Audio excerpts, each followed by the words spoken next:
Welcome to Brew Crime, a true crime and beer podcast. This is a podcast where we pick a theme, cover a few cases, and pair them with craft beer. Join me, Mike, And me, JT, as we explore the world of crime, conspiracies, or whatever catches our attention. You can find us on social media at Brew Crime or our website, brewcrime.com. And you can find us on any podcast app at Brew Crime Podcast. Join us as we discuss the horrible crimes that surround us and maybe, definitely tip a bottle or two back as you do it. Drink with us the second and last Tuesday of every month.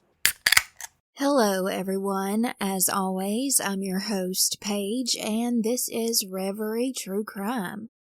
I'm still working on the final episode of the Aileen Wuornos series, so instead of not giving you an episode on schedule, I pulled this mysterious episode out of the vault.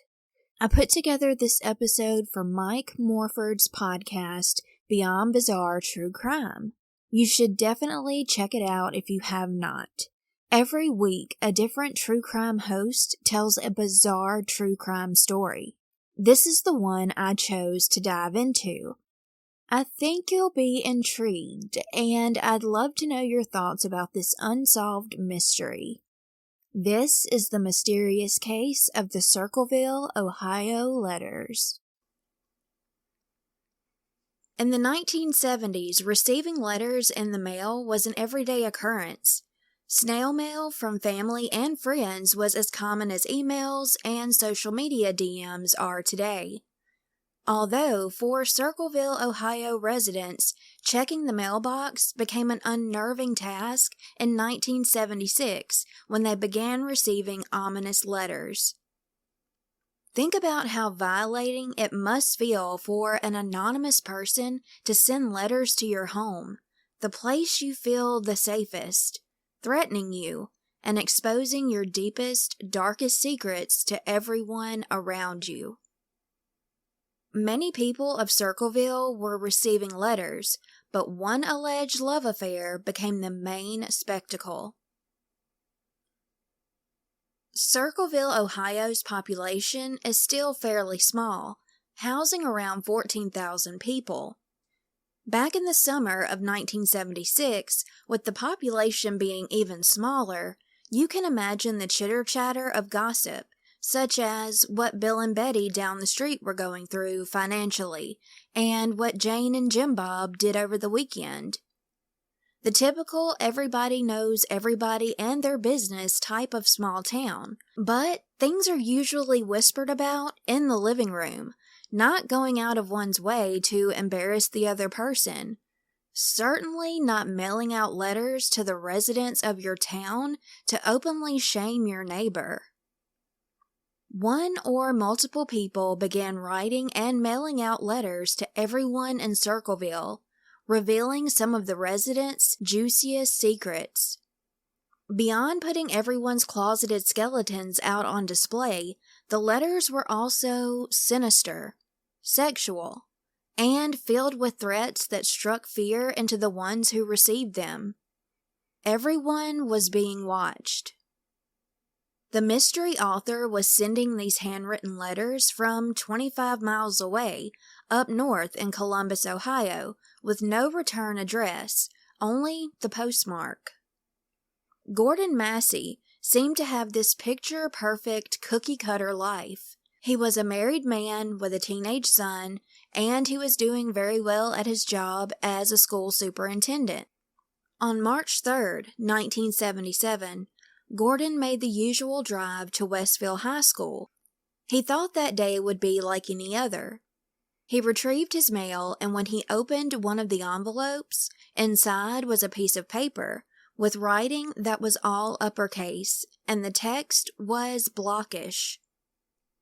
Gordon was stunned to say the least when he read the contents of the letter, which unveiled he may not have been the perfect husband he portrayed himself to be, after all.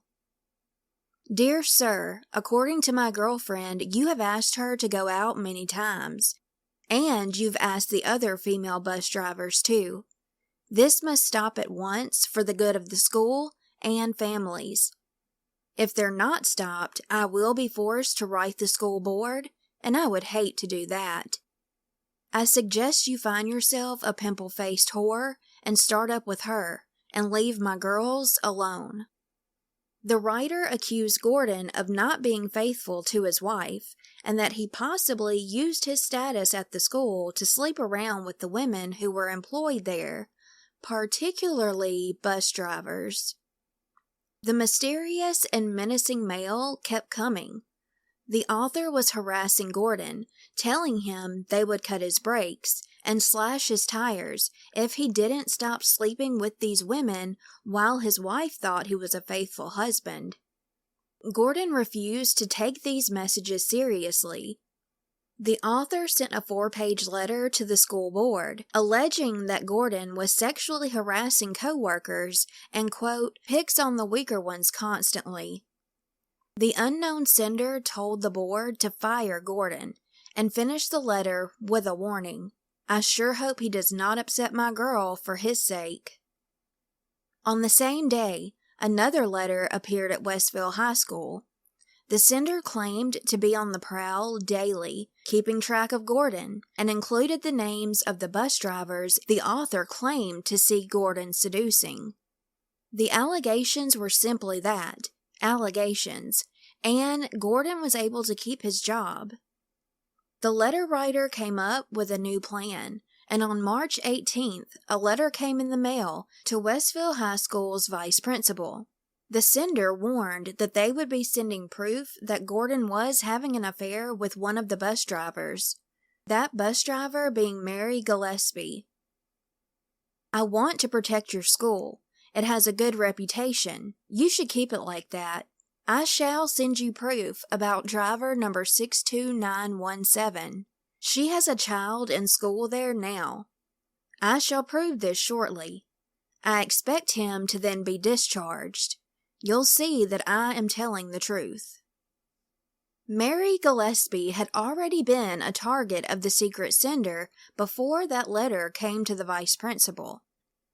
The writer was sending messages to Mary's home that were intimidating, saying they knew all about her affair with Gordon Massey and had been keeping eyes on not only her, but her family too. Stay away from Massey. Do not lie when questioned about knowing him. I know where you live. I have been observing your house, and I know you have children. This is no joke. Please take it serious. Everyone concerned has been notified, and everything will be over soon. One letter even said, it's your daughter's turn to pay for what you've done. I shall come out there and put a bullet in that little girl's head. Mary chose not to say anything about these ominous letters. Ultimately, since she claimed she was not having an affair at that time, she paid the writings no mind, hoping no response would make it stop. Quite the opposite happened. Every time Mary went to the mailbox, there was another letter. They began to mound up, and the contents of the messages were becoming more malevolent as time went on. I know everything. Call the sheriff. He can't watch you forever. RT3, Circleville, Ohio, 62917. Bus number 474-7301. I shall keep ringing. Again, this is no joke either. Mary still told no one about the letters. She held strong to her theory that ignoring the strange troublemaker would eventually make them go away. The month of March came and went, with the letters still accumulating in heaps. April was now beginning, and Mary's husband, Ron Gillespie, received his first letter from the seemingly outraged author. They were sick and tired of warning Mary over and over. It was time to tell Ron the chronicles of Mary's deeds. Mr. Gillespie, your wife is seeing Gordon Massey. You should catch them together and kill them both. He doesn't deserve to live. By the way, you're a cuckold. P.S. I'm going to murder you for it. Of course, Ron confronted Mary, but she said there was no truth to the letter at all. She decided that moment was the perfect opportunity for her to come clean about the letters she had been sent over the last few weeks. Mary and her husband believed this could be a twisted prank, or the writer got off on this fictitious scenario they had crafted in their mind. The couple had made the collective decision to keep ignoring these warnings, hoping it would just come to an end. Days later, on the 14th of April, there was a letter awaiting Ron in his mailbox. Gillespie, you have had 2 weeks and done nothing. You are a pig defender. You are also a pig. Make her admit the truth and inform the school board. If not, I will broadcast it on CBs, posters, signs, and billboards until the truth comes out. Only pigs ride motorcycles. Good hunting in your red and white truck on your way to work. I followed him for weeks since last summer and have seen her meet him several times. You will see this is no joke. Unlike any other letter, this one had an address scripted on it. 550 Ridgewood, Circleville, Ohio. Of course, it was not the address of the author. It was the address of the accused adulterer, Superintendent Gordon Massey. The letters kept haunting and harassing Circleville residents, and there was no indicator as to who was composing these wicked messages. Another letter to Mary stated, Lady, this is your last chance to report him. I know you are a pig and will prove it, and I'll shame you out of Ohio. A pig sneaks around and meets other women's husbands behind their backs, causes families and homes and marriages to suffer. For a long time, Mary strongly denied that she was seeing Gordon Massey.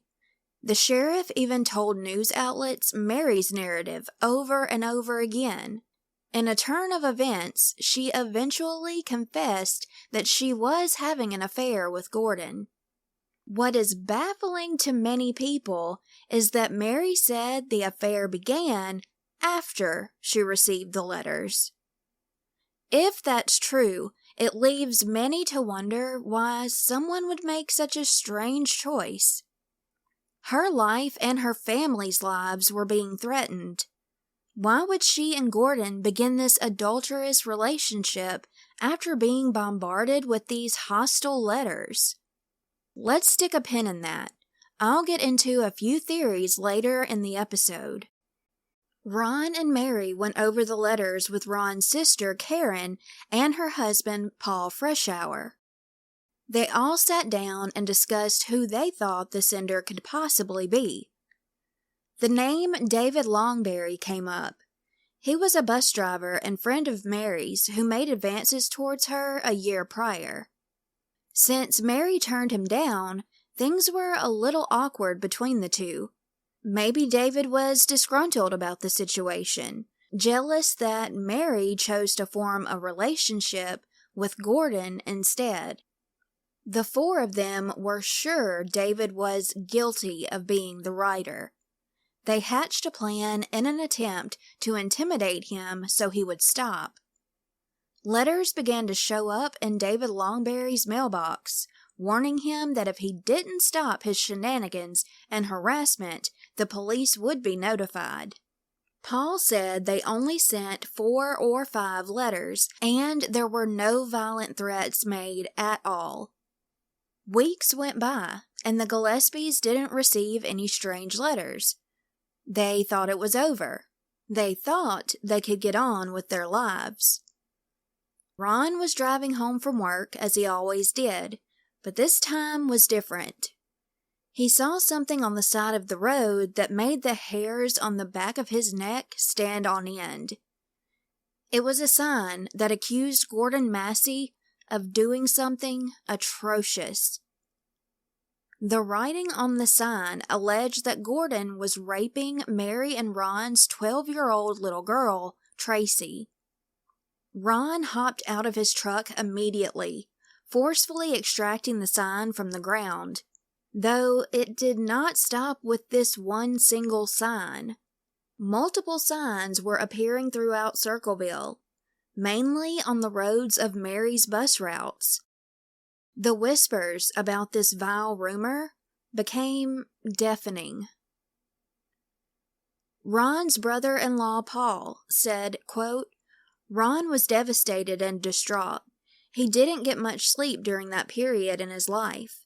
He was frantic and would drive around an hour or two in the morning before his shift began, looking for any obscene posted signs.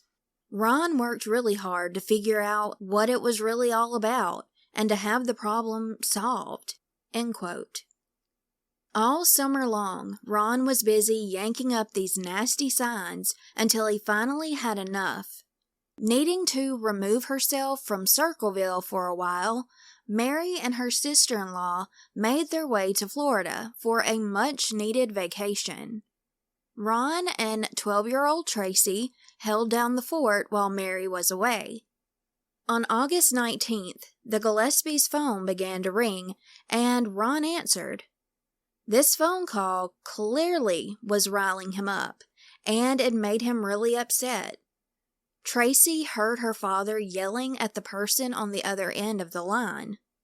Whatever the caller said made Ron irate enough to give Tracy a farewell kiss, pick up his H&R .22 caliber revolver around 10 o'clock that night, and storm out of the house, supposedly to find the writer of the threatening letters.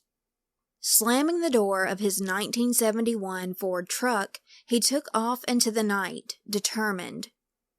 Only 15 minutes later, things took an even darker turn when someone saw a truck was embedded into a tree. Looking closer, the unbelted driver had been hurled midway through the windshield. The driver's side cabin roof was twisted inwards, and the left side door was almost completely gone. It was Ron Gillespie. It was concluded that Ron did not try to end his life on purpose, although maybe someone else was. Police did find that Ron's gun had been fired, maybe by Ron and maybe by someone else, but there was not a bullet hole or bullet casing in sight. We will never know for sure where Ron was going or who fired the gun, but there are many speculations. Another mystery seems to be Ron's blood alcohol level. He wasn't a big drinker at all, but his blood alcohol level came back as .16. He was in no shape to be driving. His family insists that foul play was involved in every aspect, but a lot of people do think otherwise. I'll discuss the theories that have been floating around for decades about what could have happened. The police even questioned a person of interest, but they passed a polygraph test and were let go. Ron's wreck was determined to be a drunk driving accident. Ron's death was not going to halt the Circleville letter writer. Mary had letters in her mailbox day after day filled with hate and threats of harm. Other residents were receiving letters as well, accusing Sheriff Radcliffe of covering up how Ron really died. Years went by, and in December of 1982, Mary received a note that warned her things were going to start up again, and in February of 1983, the sender made good on his promise. February 7th, Mary saw a sign on the side of the road as she was running her usual bus route. Again, the sign was accusing Gordon of sexually abusing 12-year-old Tracy. Mary rushed off the bus, jerked the sign out of the ground, and saw a peculiar box placed behind it, attached on top of a pole. There was a string connecting the box and the sign. The strange box was glued shut. Mary hurried home and cracked it open. She discovered a handgun held up with styrofoam. The string attached to the box was connected to the gun's trigger. The wooden post that the box was on was chest or head height. The gun was supposed to go off when Mary pulled on the sign.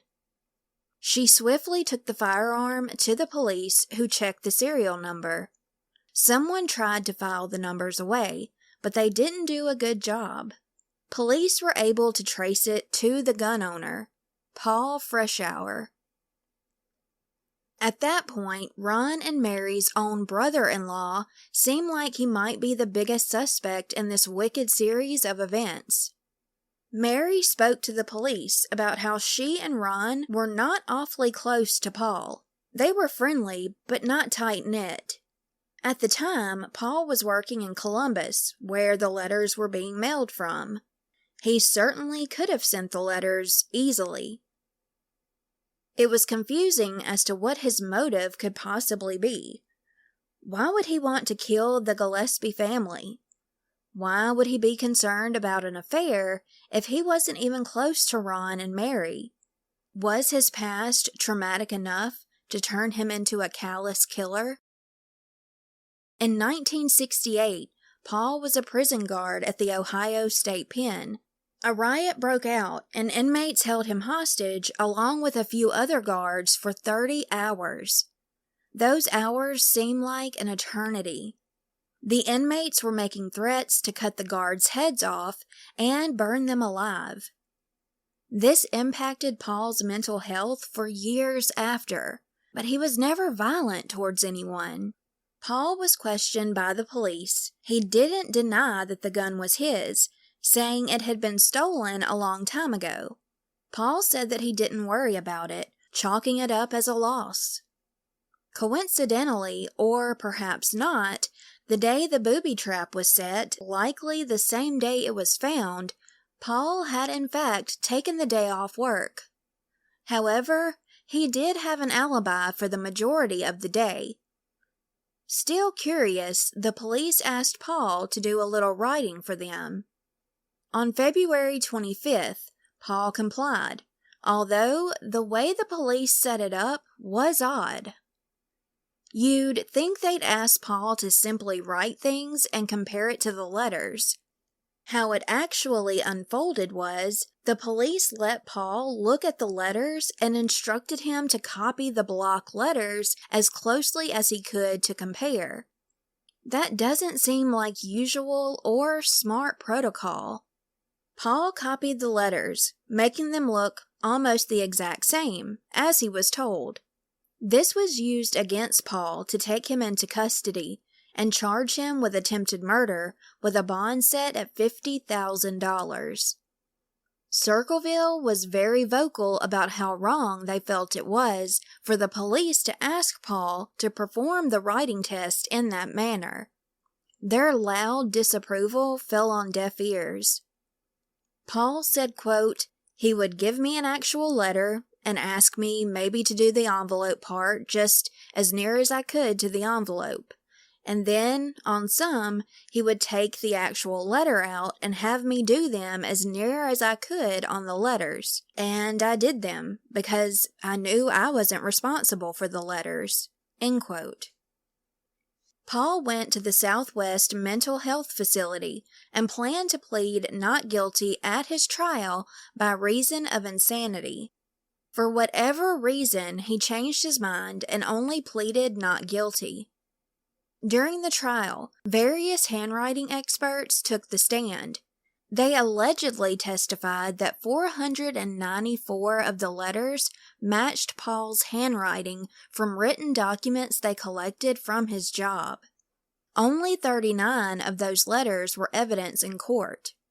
Paul did not take the stand to defend himself, even after the jury sat there and heard all of the circumstantial evidence that made him look extremely guilty.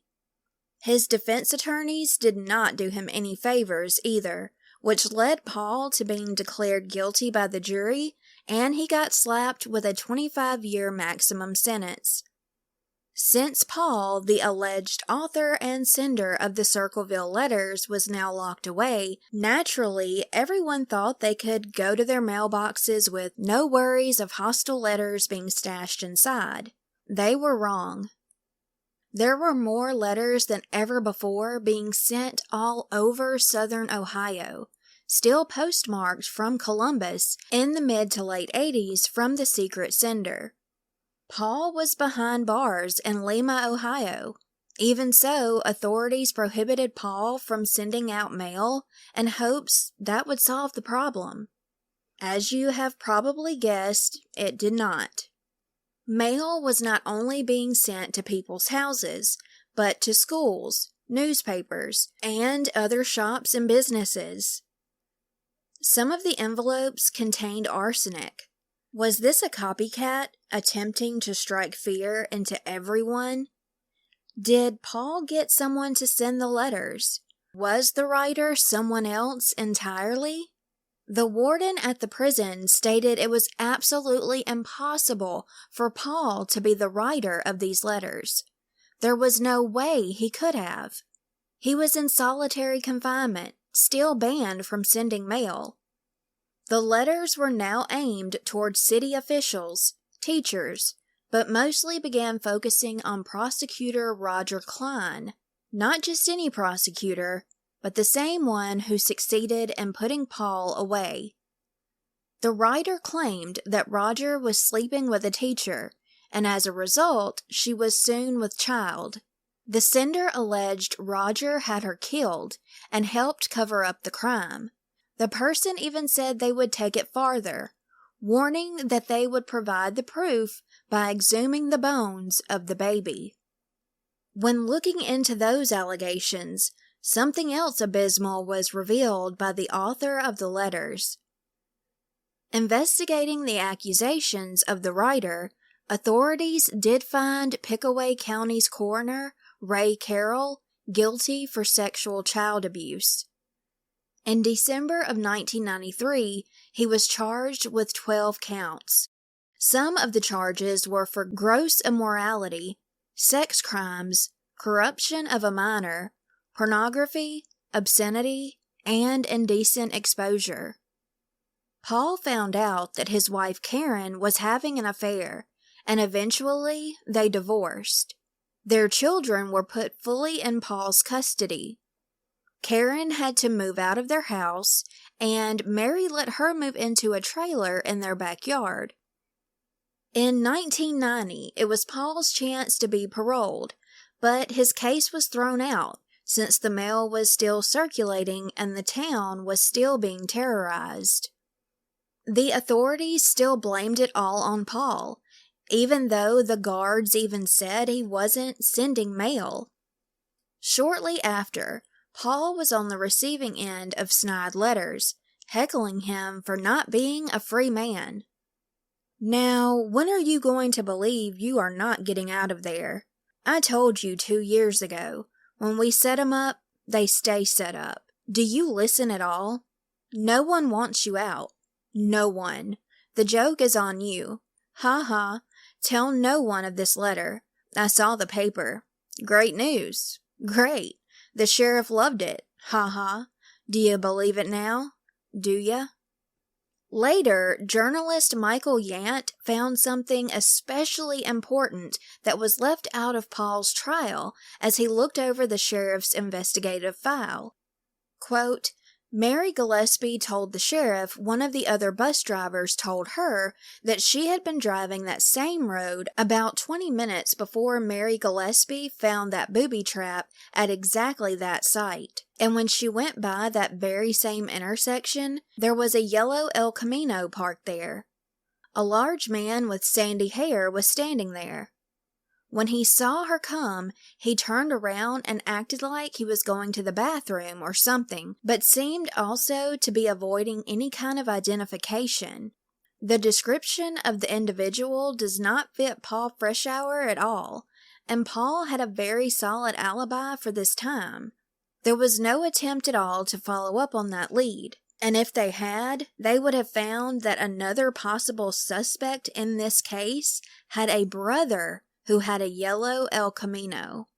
End quote. When Paul was finally out on parole 4 years later, after he spent 10 years in prison, he begged the FBI to take a closer look at the case so he could earn his good name back. He wanted them to investigate Roger Klein, who was at that time a judge, and the accusations of murder against him. To this day, no one has been able to prove a murder ever happened. A teacher's family claims the pregnancy part of the story was true. While Paul was in prison, he typed out every occurrence that took place, which totaled over 160 pages. The person he thought was guilty of harassing Circleville? Sheriff Dwight Radcliffe. When Ron Gillespie died, the sheriff was preparing to become president of the National Sheriff's Association. Paul said it would have been in his favor to keep the Circleville letter writer quiet to help his chances. The FBI didn't take Paul too seriously, refusing to help him. Paul began blogging online and shouted from the rooftops to anyone who would listen about his proclaimed innocence. There is a link in this episode description to Paul's blog if you would like to explore all of his claims. Around the time Paul was released from prison, the letters became less frequent until they stopped altogether.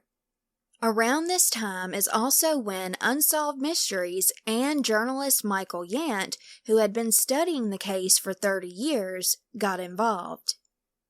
A letter was sent to Unsolved Mysteries, telling them they better rethink their decision about going to Circleville or doing an episode about the events.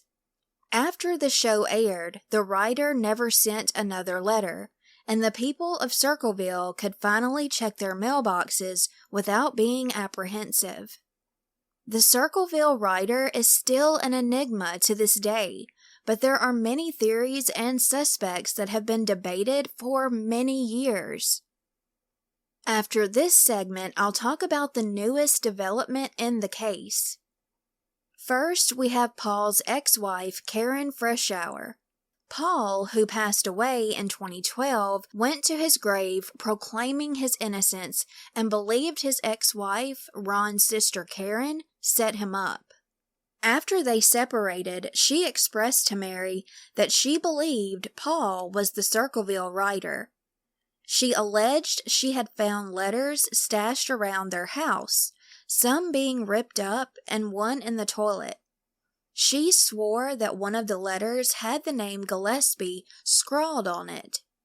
She never kept any of them, if they even existed, to back up her story. During Paul's trial, his lawyer's closing argument was, quote, "Who hated Paul enough to try to get him into trouble? If you read the divorce decree, who stands to profit financially if Paul is convicted and goes to prison?" End quote. That person was Karen. Karen's boyfriend at the time strikingly resembled the description of the man beside the yellow El Camino. Karen's brother was said to have owned a yellow El Camino too. Could Karen's brother be the original Circleville writer, and could he have possibly roped Karen's boyfriend into the situation? Did Karen's brother want to expose Mary?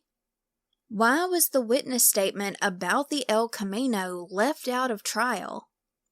Next, we have Mark Freshour, Paul and Karen's son. Paul believes his son Mark stole his gun from him, but he never said anything about it because he would never want to see his son behind bars. Pam Stanton, a close family friend, has always defended Paul, a man who was like a second father to her. She also defended his son Mark. She said Mark was deeply impacted by his parents' divorce and the letters. So much so, it wrecked him mentally beyond repair. Ultimately, Mark completed suicide by shooting himself. His body was found drifting along the Scioto River on September 11, 2002. Karen said he had been suffering with depression for years. Was he possibly guilty of writing the letters? Was he involved in setting the booby trap with the gun that Paul says he stole from him? Was Mark trying to get at his Aunt Mary, calling himself protecting and standing up for his father? Could it also be possible that Karen and Mark were the ones behind everything? There are theories about Ron's wreck. The night Ron was killed, many suspect that maybe he drank a lot that night, even though everyone said he was never a big drinker. Mary was out of town, he was at home not planning to go anywhere, and he could have been stressed over the affair and the letters. Maybe he shot the gun out of the window of his truck on accident, or at someone, which is why the authorities never found a bullet casing or bullet hole in the truck. Maybe somebody was trying to run him off the road, so he shot his gun out of the window at them. The author of the letters claimed that Mary and Gordon were to blame for Ron's death, and the sheriff was covering it up by saying Ron's BAC was high when it actually wasn't. Another theory points to the sheriff and possibly other police officers. It was said that cops were trained to write in all capital letters that were square. This was to make their handwriting easier to read. Could this have been the work of a corrupted police department or someone who used to be on the police force? The letter writer blamed the sheriff for covering up Ron's death, but never claimed the sheriff was the author of the letters. Next we have David Longberry, the bus driver who made passes at Mary a year before the letter started. Was he jealous over Mary and Gordon having a fling? Were the family's suspicions right all along? David Longberry completed suicide after going on the run in 1999 for raping an 11-year-old little girl. One of the letters claimed that David Longberry would have been in prison instead of Paul, but Paul messed that up by writing the letters to David pretending to know he was the writer. They boasted in the letter, "See what that got, Paul?" going on to say that Paul would never get out of prison or Sheriff Ratcliffe would take his place. The letter also talks about foul play in Ron's wreck. It also says two teenage boys saw what happened. Quote, "Teenage boys saw what happened. You will always use high speed for elimination of someone if you must get rid of them. You don't fire shots for drinking." A lot of people think William Massey, Gordon's son, is another good suspect. A few of the first mystery letters were signed with the letter W, leading numerous people to think maybe Gordon's son blamed Mary for the affair and wanted her away from his dad. The last suspicious person would be none other than Mary Gillespie herself. How did Mary know to stop at the one sign that was set up as a trap out of the various other signs that lined the road up and down? Plus, with the gun not going off, it made things look even more fishy. Mere coincidence, perhaps? It's rumored that she may have had Ron killed. Some believe she started the letters as a way of getting Ron to leave her so she wouldn't have to confess about the affair herself or even attempt to work out the marriage. However, as much as it may seem she was involved, would she have written those nasty signs about her 12-year-old daughter? There's also a possibility that a lot of these letters were from multiple copycats that had nothing to do with the letters involved in Mary's case. There may have been pranksters. There might have been people taking this as an opportunity to air out others' dirty laundry. There has been new information about the case. One of the FBI's former star profilers agreed to examine these letters for the show 48 Hours. Mary Ellen O'Toole has dug deep into some of the grimmest criminal minds, from the Green River Killer to the Unabomber. Mary Ellen believes without a doubt there was only one single author of 98 letters she examined, and it makes sense. If only one person knows the secret, that person being the writer, they will die with that secret. If even one other person knew, or if there were multiple writers, as was suspected, the secret would have probably gotten out by now. Mary Ellen said there is manipulation all throughout the letters. The first letter from 1977 indicated being the boyfriend of a woman, wanting to make you believe they are a male and not a female. Mary Ellen believed maybe this could be a woman and someone that isn't significantly intelligent due to how the sentences were written. That could have been part of the author's idea, to make spelling errors, but the handwriting expert believes it wasn't purposeful, which is important because the accused Paul Freshour was a manager at Anheuser-Busch and had a master's degree. There are various other clues that Mary discovered. She said the authors seemed to be having fun knowing they were hurting others, and they were happy about it. A very insensitive person who knew the difference between right and wrong. The person wanted to do wrong. At this stage, Mary was doubtful it was Paul Freshour. Even though she could not rule him out completely, there were other factors that pointed her towards someone else. She also believes when it came to the booby trap that the author of these letters would not have taken the chance to be seen in public, suggesting someone else took advantage of this whole situation. If it wasn't Paul Freshour, that goes against all of the handwriting experts at the trial who said the handwriting matched with things Paul had written at his job.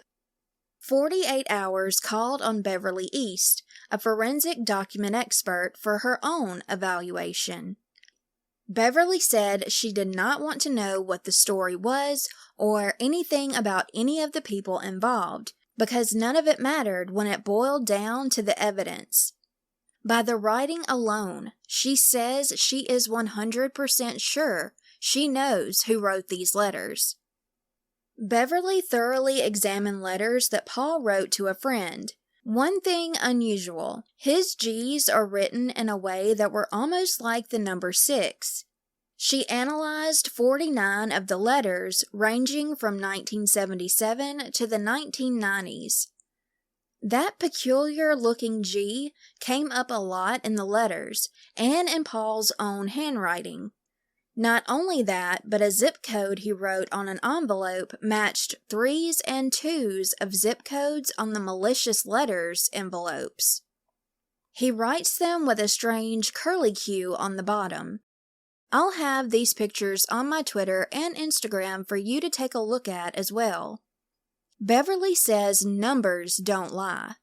She stated not all of the letters are in the exact same handwriting patterns, but almost 100 particular quirks of Paul's were able to be identified in the malicious letters, and she believes 100% and would swear on a Bible from the evidence she discovered that Paul Freshour was the man behind the letters. Pam Stanton, the close friend of the family, says nothing anyone says will ever change her mind about the Paul Freshour she knew. When it was brought up that the handwriting experts and forensic analysts of documents had been wrong in the past, Beverly stated, quote, "I cannot speak for others. There are always going to be times where people are inaccurate, and it's not because the science is not accurate. It's because that particular examiner has not done due diligence to arrive at the opinion they should have. You can't be wrong. 'Cause somebody's life and livelihood is at the end of your opinion, so I am not wrong." End quote. Marie Mayhew also found something compelling. No matter what you believe with the writing, this next part is undeniable. Marie went through thousands of pages of the case file. While Paul was in prison, there were dozens of letters sent, as we know. Found on the letters, it has been confirmed, were Paul's fingerprints. It could be a possibility that Paul wrote and sealed many letters before he stepped foot in prison, and someone else sent the letters out. Could his son Mark have helped him? Who would he have trusted enough to send them? Did he have part in Ron's death or the booby trap sign? There is still a lot of mystery surrounding the case of the Circleville letter writer, and a lot of people still don't believe Paul Freshour had anything to do with it. Paul passed away on June 28, 2012. At 70 years old, he was still telling anyone who would listen that he was a wrongly accused man. Quote, "When I'm dead and in my grave, people are going to believe I'm sending those letters." End quote. So, what do you think? Thank you so much for listening, and until next time, y'all stay safe out there and take care.